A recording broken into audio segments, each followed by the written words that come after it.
Hi guys, we're back. We just had dinner eating the lo mein that I just made and uploaded. So Kip has Better known as decided Farrah's husband. he's decided that he's going to show us how to make his infamous cobbler, which is amazing and it's amazingly simple.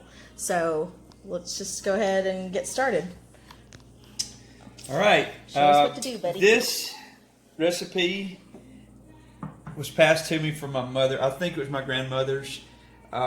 It's a really simple recipe, and it's a favorite in our family. Our kids love it. Chloe has, I've passed the mantle down to her. She has the recipe and has made it on several occasions. So it's really simple. The first thing we do is I cook kind of on the hot side. I get on her about cooking on high on the stove, but in the oven, biscuits, cornbread. I usually cook at 400. A lot of recipes you read will say 350, but so I preheated the oven. I have 3/4 of a stick of salted butter. Now I like salted butter in a dessert because it gives it a little bit of a bite, a little bit of contrast to the sugar. So I'm going to go ahead and put this in the oven, let it kind of caramelize for just a few moments. And we'll stop it there. While the butter is caramelizing in the oven, Kip's going to show you how we make the batter. Okay, I think this is 7 by 11 pan. Usually in a 9 by 13, I double this, so it's a pretty thick cobbler. But for this recipe, I've got 1 cup of self-rising flour, and 1 cup of actually a cup and almost 1/4 of sugar. I like it a little on the sweeter side. And then 1 cup of milk. Now, on the vanilla, I get a little happy with my vanilla. Usually, probably 1.5 teaspoons, probably. I don't really measure. I just kind of put it in there until I feel good. And then just mix it up, and it's going to look really thin. It's not going to be like a batter. Not going to look like a. It's going to be thinner than even a pancake batter. Just doesn't take a whole lot of mixing, especially if you use sifted flour, which I always use my sifter. I didn't in this case, but I always buy sifted flour to make sure you don't have a lot of lumps.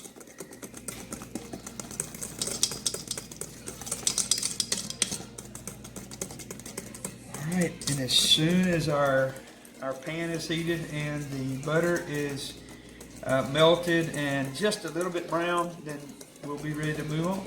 We'll come back when it's caramelized. Okay, so it looks like the butter has caramelized, and we'll show you what we mean by that. See all those little brown bits? Took 10 minutes at 400, and so butter is no longer solid form anyway, and at this point you just pour the batter in, and you see the butter rises and just covers the top,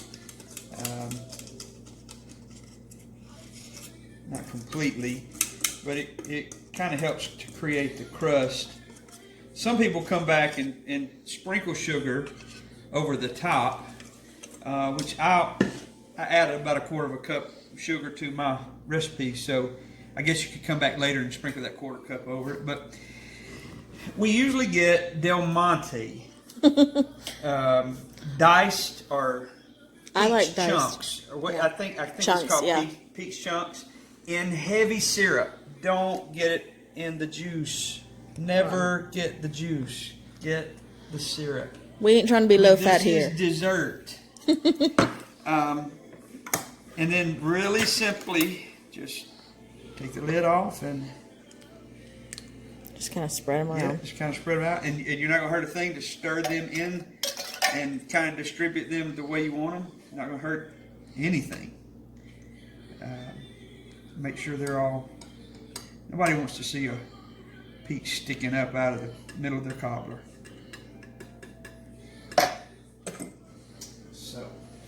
And we'll stick this Oh, in the look how oven. pretty that is. Hold on, let me get a close up. Look at all that goodness.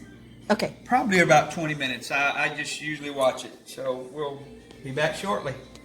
All right, it's been 20 minutes at 400 degrees. Woo! Oh, there's Oh, my no. pot holder. Look how pretty. Now, I always do bread, cobblers, whatever, biscuits at not necessarily the top of the top. What am I trying to say? At the top rack? The top rack of the oven. I couldn't figure out what you... The top shelf. Anyway, I always cook it at the top, so it kind of gets the top done a little bit more quickly.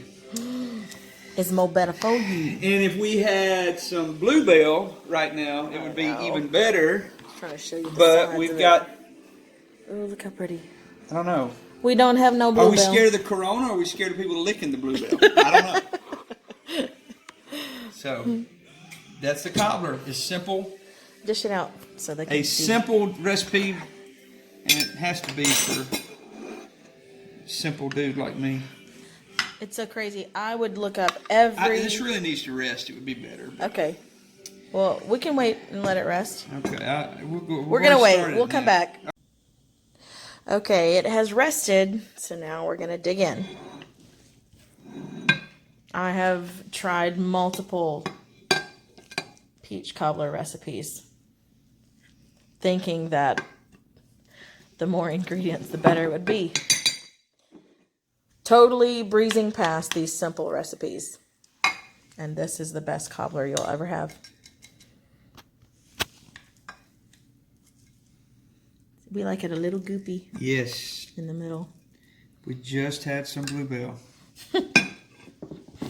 Finished product. Okay, we gotta eat. We gotta take a bite. Try it out. Look at that. The camera's not focusing. It's so pretty. Like my little cheerleader.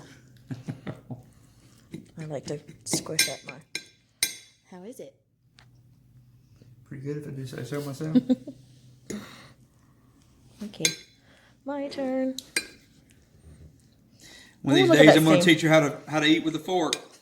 I She like, still eats with a spoon. I like spoons. Okay, hold on.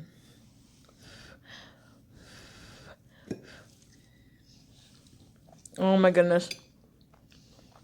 It's so good. You're going to want a hug Kip after you try this. Thanks for joining us, guys. Hope you try this out. See you later.